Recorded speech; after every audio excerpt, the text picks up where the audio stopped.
JB+, hoje recebendo o Felipe Gamba, essa figura. Ô, Gamba, muito obrigado por vir por esse lado daqui, né? Sai do lado de lá, vem pro lado de cá, que é o lado do YouTube. Pra quem não sabe, Gamba, já vamos começar por isso. É verdade que tu tem um canal no YouTube, é isso? É verdade, JB. Cara, em primeiro lugar, obrigado pelo convite. Cara, não tem como começar essa conversa contigo sem falar um pouco da nossa história, né? O JB, cara, ele acha que ele nasceu em Osório, mas ele não pertence a Osório. A gente não reconhece ele como filho de Osório, tá? Ele diz para todo mundo, não tem hospital na minha cidade. Nasceu em Osório e voltou para tua cidade. Foi isso que aconteceu. Osório te abrigou para o teu nascimento e apenas isso. Né? Aí ele diz porque eu nasci em Osório, porque nasceu o Benfica lá, porque é bacana, virou glamour tu falar que nasceu em Osório. Tu é jornalista, tu falar que tu nasceu em Osório virou grife, né? Então ele bate, eu sou jornalista, nasci em Osório, nasceu em Osório. Não, ele não nasceu em Osório. O hospital abrigou ele para o nascimento, ele voltou para a cidade dele, que pertence à Grande Osório, mas não é Osório, né? Tá lá isolada, né, de Osório. Brincadeiras à parte. O João tem uma trajetória muito parecida com a minha, né? A gente passou pela Rádio Osório, né? A gente trilhou os caminhos da Rádio Osório, veio para Porto Alegre. Esse rapaz era um guri, não deixa de ser um guri, ainda é um guri, mas ele era um guri, mais ainda, um ratão.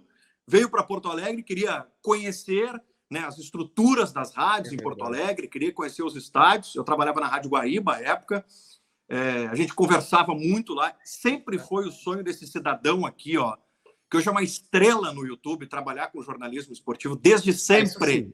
Desde sempre foi o sonho dele trabalhar com jornalismo esportivo.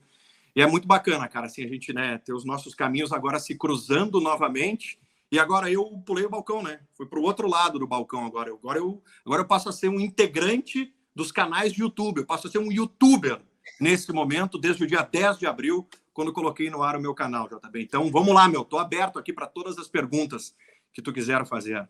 O Gamba, para quem não sabe, eu lembro que teve um jogo da seleção brasileira. Eu tava em Osório, eu fazia educação física, eu comecei a trabalhar na Rádio Osório, assim, daquele jeito que a Rádio Osório, só a Rádio Osório sabe, entendeu? Tipo, eu quero trabalhar, faz a mesa aqui do Arli, e aí foi pra mesa de som e... Isso. Final de semana eu tava no Gaó fazendo jogo e vambora, tá? E aí eu comecei a fazer o curso técnico de rádio. Cara, eu fui fazer jornalismo mesmo bem depois. E aí quando eu vi assim, é isso que eu quero, eu parei a educação física e fui para a faculdade de jornalismo no IPA. E aí eu fazia o técnico de rádio e teve um jogo, que era um treino da seleção brasileira aqui no Beira-Rio, e tu me mostrou todo. Eu fiquei ali. Isso aí. Assim. É isso aí. Caraca! Como é que esses caras...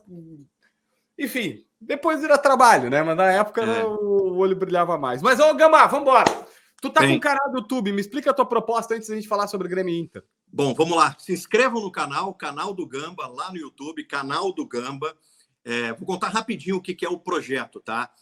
Eu saí da RBS para colocar esse projeto no ar. Então, há uma ideia por trás disso, né? Eu deixo a RBS para trás para colocar no ar esse canal no YouTube. Nesse primeiro momento, esse canal funciona da seguinte maneira. A gente está colocando um produto lá à disposição, né, do nosso público, que é o De Carona com Gamba. São quadros, né, onde eu vou conversando com jogadores e ex-jogadores. É uma conversa bem leve, é resenha mesmo, bem voltada para entretenimento leve, claro que com jornalismo, a partir das declarações que surgem dos jogadores. Mas por que eu busquei esse formato, JB? Eu acho que é importante a gente deixar claro isso assim. Quando eu saio da RBS, eu faço uma opção. Eu quero ter uma vida mais tranquila, mais leve, onde eu tenho o meu projeto autoral independente e eu, de alguma maneira, consiga organizar a minha agenda. Então, nesse primeiro momento, eu deixo de lado um pouco o hard news, os assuntos factuais, a análise do jogo, a análise daquilo que aconteceu e produzo conteúdos atemporais, que eles ficam lá à disposição, que são essas entrevistas que a gente vai gravando durante um período e vai distribuindo uma por semana. Aí tu pode me perguntar, mas tu não vai mais analisar jogo? A gente vai analisar jogo em algum momento. No futuro tem um projeto para analisar jogo, trabalhar com notícia, mas nesse momento eu preciso distensionar. Era uma escolha que eu tinha para a minha vida, eu queria distensionar e colocar um produto legal, que as pessoas curtissem, se identificassem, não apenas para o cara que é apaixonado por futebol, mas um conteúdo para a família, né? Tu pega lá o pai, a mãe, o filho, todo mundo consegue assistir, interagir junto, dar risada e tudo mais. Então essa é a ideia do canal do Gamba nesse momento, com esse conteúdo que é o De Carona com Gamba, que tá lá. Tá, já tem Derlei, Guinha Azul e Pedro Henrique. Isso. Tá, então vai lá, se inscreva no canal do Gamba, eu vou botar aqui na descrição do vídeo, pra galera, todo mundo tem que dar essa moral. Gamba, vamos lá. Grêmio no começo da temporada, o que tu achou? Bom, o Grêmio a gente pode dividir, né, em fragmentos, assim, o que é o Grêmio até o mês de abril, início do mês de maio. O Grêmio teve um início muito bom de temporada, superando todas as expectativas. O início da temporada do Grêmio, ele supera, por exemplo, toda a expectativa que nós tínhamos com relação à temporada do Internacional. Aquilo que o Grêmio faz no início da temporada, nós imaginávamos lá atrás que seria o início da temporada do Inter. Por quê? Porque permaneceu humano, tinha a base, Internacional ia sobrar no Campeonato Gaúcho e tudo mais, isso não aconteceu. Aconteceu com o Grêmio, ao meu ver, muito em função do efeito Soares. O Soares trouxe isso para o Grêmio, a questão motivacional, o fato do Grêmio ter essa consistência rápido no início da temporada. E aí o Grêmio consolidou o seu caminho dentro do Campeonato Gaúcho, não teve um clássico Grenal na final, o Grêmio sobrou no Campeonato Gaúcho e chegou ao hexacampeonato. Sempre colocando a ressalva de que Campeonato Gaúcho é um patamar, quando entra em Copa do Brasil, Campeonato Brasileiro, sobe, evidentemente, o patamar, principalmente quando começa a funilar a Copa do Brasil, e não é o caso ainda para o Grêmio. Se a gente começa a analisar um pouco o que pode ser o Grêmio dentro do Campeonato Brasileiro, eu acho que o Grêmio ainda no Campeonato Gaúcho, em alguns jogos, e aí vamos lá, vamos pegar os jogos com o Ipiranga e com o Caxias, o Grêmio deu alguns indícios ali de que precisava consolidar mais o time, de que o Grêmio não estava tão preparado assim para grandes testes. E a gente está vendo nesse início de Campeonato Brasileiro que realmente isso está aparecendo. O Grêmio, por mais que ganhava os seus jogos, ele tinha essas conquistas, ele ainda apresentava alguma fragilidade e deixava o torcedor de alguma maneira desconfiado. Acho que existem muitos méritos do Renato nessa construção até aqui, principalmente com relação ao Renato ter mudado um pouco. O Renato era muito ortodoxo com relação ao esquema do Grêmio, tem que ter extrema, tem que ter extrema, tem que ter extrema, não tem extrema, Renato precisa encontrar uma alternativa. Acho que o Vina trouxe um pouco isso para ele. Acho que tem um mérito aí do Renato em ter cedido e o fato do Vina ter acrescentado, o Grêmio ter conseguido, de alguma maneira, obter alguns resultados nesse sentido. Você vai me perguntar o seguinte, o Grêmio está pronto em absoluto. O Grêmio não está pronto. O Grêmio superou as expectativas, que eram expectativas baixas de um time que está saindo do fundo do poço do buraco da segunda divisão, mas o Grêmio ainda precisa ganhar alguns degraus nessa construção. E aí, para mim, entra uma preocupação, JB. Tá, mas onde é que chega esse Grêmio? G4? Briga título? Para mim o primeiro passo Campeonato Brasileiro do Grêmio, primeiro passo, depois de tudo que aconteceu nas duas últimas temporadas, é o Grêmio consolidar uma campanha para não cair. Ponto. O Grêmio consolidou a campanha, não tem nenhum risco de cair. Bom, a partir daí, o que vier para o Grêmio é lucro. O Grêmio hoje tem um elenco que pode fazer com que o Grêmio almeje daqui a pouco uma vaga na Libertadores, Talvez não entre os 4 primeiros, as vagas vão se abrindo para o Grêmio, daqui a pouco o Grêmio consegue ficar ali entre os 5, 6, 7 primeiros do Campeonato Brasileiro e consegue vaga em pré-Libertadores e tudo mais, o que seria um grande resultado para um clube que está passando por um processo de reconstrução. Eu sempre costumo dizer o seguinte, não adianta a gente tentar elevar muito a régua da exigência com relação ao Grêmio, porque o Grêmio ainda está no processo de reconstrução. O Grêmio começou praticamente do zero. O Grêmio tem um Soares, que é um elemento muito importante, como motivação para todos os demais integrantes do elenco, mas me parece que, nesse sentido, ainda o Grêmio está no processo de reconstrução. O que pode conseguir? Se o Grêmio conseguir vaga na Libertadores, será extraordinário o ano do Grêmio. Vaga na Sul-Americana, ok. E aí começa novamente a dar uma estabilizada nesse processo e avançar algumas etapas para a temporada 24, que é exatamente isso que o Grêmio está pensando. Daqui a pouco pega uma vaga na Libertadores, faz com que esse elenco seja mais consistente e aí sim, para 24, com um caminho um pouco mais pavimentado, com as contas um pouco mais equilibradas, o Grêmio consegue ter algo melhor a partir daí. Na janela de junho tem que contratar? Julho, tem na verdade. Tem que contratar, sem sombra de dúvida, o Grêmio precisa contratar. Acho que o Grêmio tem que olhar com muita atenção para a zaga. Eu acho que a dupla Jeromel e Kahneman foi a maior dupla de zaga da história do Grêmio, mas talvez a gente não tenha mais Jeromel e Kahneman atuando juntos naquele nível excepcional. Acho que o Grêmio precisa contratar zagueiros, sim. Eu acho que é uma exigência. Eu acho que o Grêmio precisa olhar com muita atenção, JB, embora o Grêmio hoje entenda que não, talvez não há necessidade. O Grêmio precisa muito de um lateral esquerdo. É essencial que o Grêmio tenha lateral esquerdo.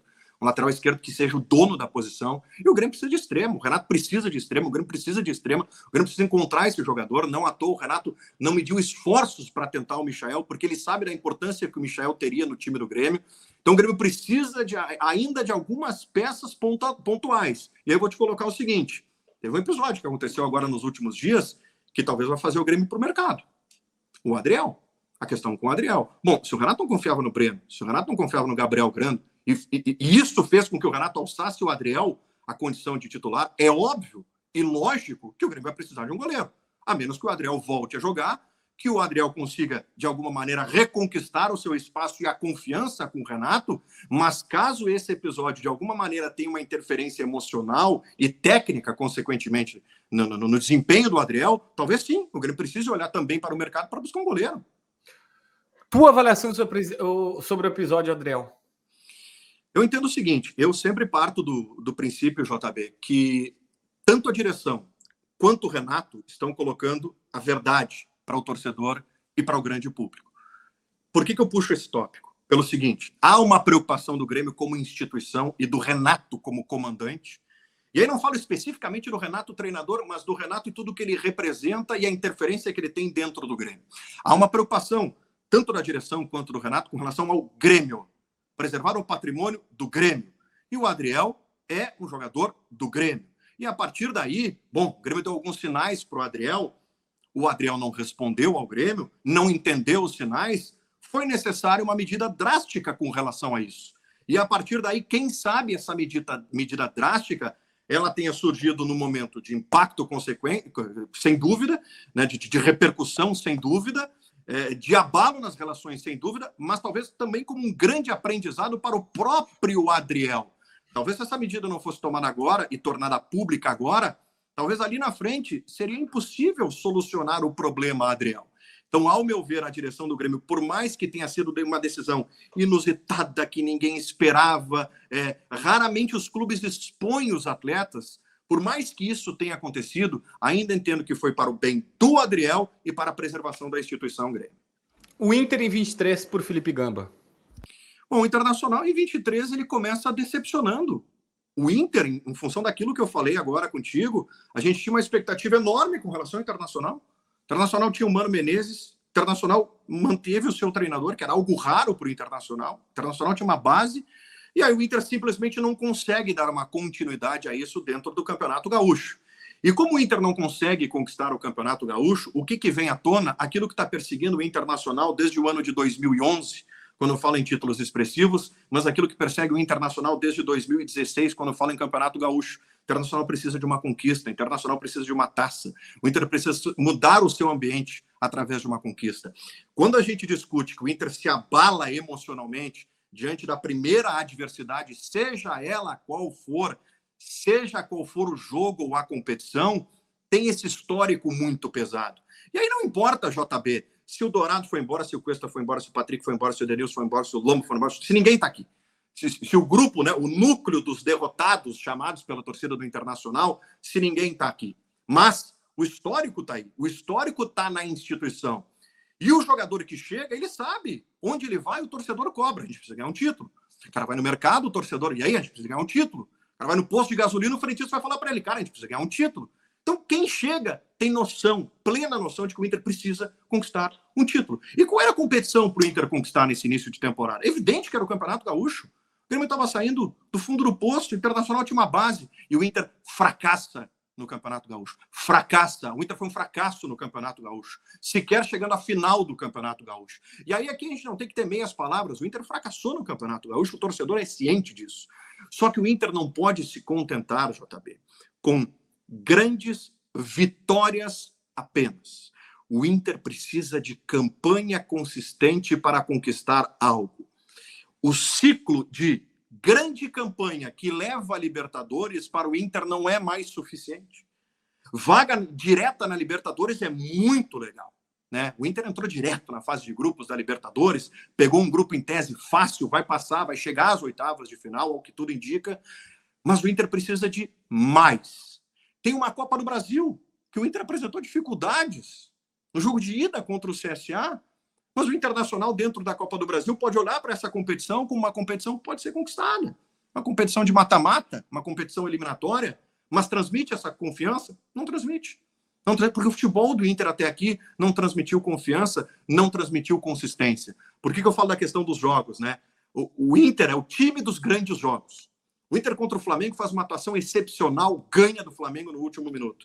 O Inter sofre contra o Metropolitanos, o Inter sofre contra o CSA, o Inter é eliminado para o Caxias no Campeonato Gaúcho. Está na hora do Inter virar essa chave. O Inter precisa de uma conquista. Vai ser a Copa do Brasil? Talvez seja mais viável. E ser viável não significa que é fácil. É muito difícil. Libertadores nem se fala, e Campeonato Brasileiro é o campeonato da regularidade. Olho para o Campeonato Brasileiro hoje e eu só vejo um time com essa regularidade, com essa consistência, que é o Palmeiras. Nem o Flamengo ainda tem essa consistência, embora eu acredite que o São Paulo vai ajustar esse Flamengo ali na frente. Tá, mas te ouvindo, eu só tenho uma pergunta. A culpa é de quem? É muito difícil, né, tu responsabilizar um setor, né, ou a direção, ou o Mano, ou o grupo de jogadores. Porque, como eu falei, o Inter é um histórico e a gente não tem como desconectar, por exemplo, a gestão Barcelos das outras gestões. Eu acho que há esse histórico das outras gestões que chegam na gestão Barcelos e, a partir daí, o Barcelos tem uma gigantesca responsabilidade por se elege na promessa de fazer o Inter virar essa chave, do Inter voltar a conquistar, o Inter da profissionalização, o Internacional do equilíbrio financeiro, o Internacional que voltaria a dar alegrias ao seu torcedor. E o que a gestão Barcelos se mostra até agora? Uma gestão que, por mais que tenha evoluído em alguns aspectos, mas lá na questão prática, tá? Vamos olhar para o campo. Campo é mais do mesmo. Também é uma gestão que não conquistou títulos ainda, também é uma gestão que está sofrendo, está passando pelos mesmos problemas que outras gestões passaram no Internacional, que é o Inter do quase, que é o Inter que não chega, que é o Inter que não conquista. Então, se eu for fazer aqui uma análise hierárquica para ti, é evidente que a responsabilidade maior vai recair sobre a direção, porque a direção é a maior responsável.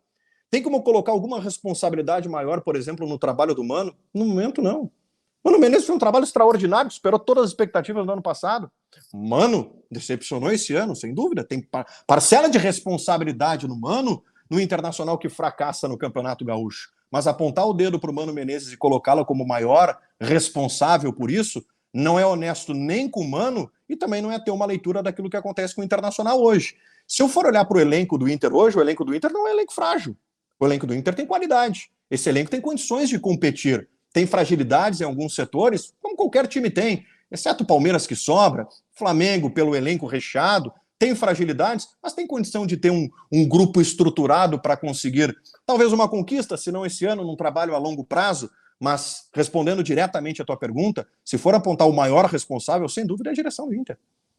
Tá, e aí eu te faço a pergunta final. O Ener Valencia chega agora da metade do ano, já conta na janela. Tem que contratar, precisar muito, o elenco tá bom. E onde é que o Inter chega nesse ano? A questão aqui é a seguinte, né? Qual é a ambição do Inter na temporada? Eu volto à questão de ambição do Inter. O Inter se dá por satisfeito em chegar em uma fase de quartas de final da Libertadores, chegar em uma fase de quartas de final, semifinal de Copa do Brasil, e garantir uma vaga na Libertadores do ano que vem via Campeonato Brasileiro. Qual é o saldo de uma temporada como essa? Não, em tese não é uma temporada ruim, tá? Quartas de final de Libertadores, quartas de final de Copa do Brasil, o time conseguindo vaga na Libertadores via Campeonato Brasileiro. Mas, de novo, sem título, né? O Inter vai lutar pelo título do Campeonato Brasileiro, o campeonato está começando muito cedo, depende muito de como os times vão fazer as suas escolhas lá na frente, né? Priorizar algumas competições, prioriza a Copa do Brasil, Libertadores, Campeonato Brasileiro, talvez aí tenha alguma brecha, mas com os jogadores que o Internacional se reforçou até aqui, o elenco é suficiente. A grande questão que eu coloco é, talvez quando o Arangues estiver à disposição, quando o Valencia estiver à disposição, talvez quando esse grupo estiver pronto, o grupo eu me refiro principalmente ao time pronto, né? O modelo do Mano idealizou o modelo. Esse é o time do Internacional. Valencia é titular, esse é o modelo, o esquema é esse, assim. O grande receio que eu tenho é que talvez seja tarde demais. Talvez esse Internacional esteja ajustado tarde demais. E aí seja um time para 24. E não um time ainda para 23. Ou se for um time para 23, um time para 23 para compensar aquilo que já não é mais possível atingir na atual temporada. O problema é que a gente falava isso o ano passado, começaste por isso. Tipo, o Inter montou o time, mas agora vai começar 23 arrasando. Aí chega em 23, o time de 22 não apareceu. E aí daqui a pouco o Inter monta o time de 23 para 24 e de 24 tem que refazer tudo de novo, entendeu? E outra, né? A gente nem está considerando aqui que tem uma eleição, né? Tem uma eleição no final do ano, então tu prepara um time de 23 para 24, mas e aí? Tem um processo eleitoral. Então o time de 23 que tu pensa para 24 talvez nem jogue em 24, talvez não seja o elenco de 24, talvez não seja o treinador de 24. Então tem todos esses elementos que o Internacional tem que colocar na mesa. Qual é a ambição? A ambição do torcedor é conquistar alguma coisa, urgente. Né? Mas qual é a ambição do Inter? Né? A gestão chega no final do ano e coloca para o torcedor. Bom, foram 3 anos de gestão, não conquistamos nada, mas conquistamos vaga na Libertadores, Campeonato Brasileiro de 22, o Internacional foi segundo lugar, porque falar que o Internacional foi vice-campeão parece que dá uma ideia que o Inter lutou ponto a ponto com o Palmeiras. Nesse momento algum aconteceu. O Internacional foi segundo colocado do Campeonato Brasileiro, uma contingência lá que alguns desistiram da competição, o Inter focou na competição, tem méritos do Mano, mas não lutou ponto a ponto pelo título brasileiro. Não lutou. Isso não aconteceu em momento algum. Então, o que a direção apresenta para o torcedor? Contas em dia, grandes contratações, está equilibrado, promessa, né? Que foi o ponto que tu trouxe aqui. Promessa de que 24 será melhor. Então, isso também o torcedor tem que levar em consideração. O que o torcedor espera do Inter? O Inter de uma campanha que não conquista, mas promete? Time da promessa ou time que conquista? É isso que o torcedor também tem que analisar. E hoje a gente não tem essa resposta, né? Muito difícil hoje a gente apontar o que vai ser o Internacional em 23 diante daquilo que está acontecendo. Gamba, muito obrigado pela honra de te receber aqui, mesmo que num espaço virtual, principalmente agora aqui no YouTube, deixar o recado para a galera, né? Canal do Gamba. Isso aí, canal do Gamba no YouTube, vai lá, se inscreve, ativa as notificações, chega lá, se inscreve, pega lá o último vídeo lá, dá um like e diz assim, cheguei aqui pelo canal do JB, o JB me trouxe aqui. Hashtag cheguei pelo JB. Vou fazer Hashtag o seguinte, cheguei... Isso. Ó, então vou fazer o seguinte, ó. Tanto aqui na descrição quanto no primeiro comentário, eu vou deixar o link e você vai lá e se inscreve no canal dele e bota cheguei pelo JB. E aí dá essa moral. Beleza? Isso aí, beleza. Aí no Rodeio Osório é tudo por minha conta. Opa, agora com o show do Júlio e Juliano e aquelas latas de cerveja, assim. Isso aí. Aquela coisa toda. Acampado, passa acampado uma semana lá no Parque de Rodeios, né? Sim, aquela fumaça impregnada na roupa. Faz parte. É do jogo. Felipe Gamba, no JB+.